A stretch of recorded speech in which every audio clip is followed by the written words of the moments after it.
McDonald જેવી French fry બનાવવા માટે એકદમ ક્રિસ્પી બનીને રેડી થશે. બટેકા લઈ લીધા છે અને એની વોશ કરી અને પીલ ઓફ કરી દઈશું. છાલ રિમૂવ કરી દઈશું. છાલ રિમૂવ થઈ જાય પછી બટેકાની સ્લાઇસ આવી રીતના કરી લઈશું અને એને કટ કરી લઈશું, જેથી કરીને ફ્રેન્ચ ફ્રાયનો શેપ આવી જાય. તમારી પાસે મશીન હોય તો એમાં બહુ જલ્દીથી થઈ જશે. હવે એક સાઈડ આપણે ગરમ પાણી મૂકી દઈશું અને એમાં સોલ્ટ એડ કરી દઈશું.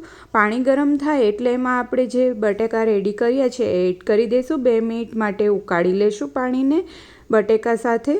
પછી ઉકળી જાય એટલે આપણે સ્ટ્રેનરમાં કાઢી લઈશું અને સાવ આમ થોડું સુકાઈ જાય પાણી પછી એ બટેકા લઈ અને ઉપર કોર્નફ્લોર એડ કરી દઈશું અને બીજી સાઈડ તેલ ગરમ થવા માટે રાખી દઈશું અને મીડિયમથી હાઈ ફ્લેમ ઉપર આપણે ફ્રેન્ચ ફ્રાયને ફ્રાય કરવાની છે.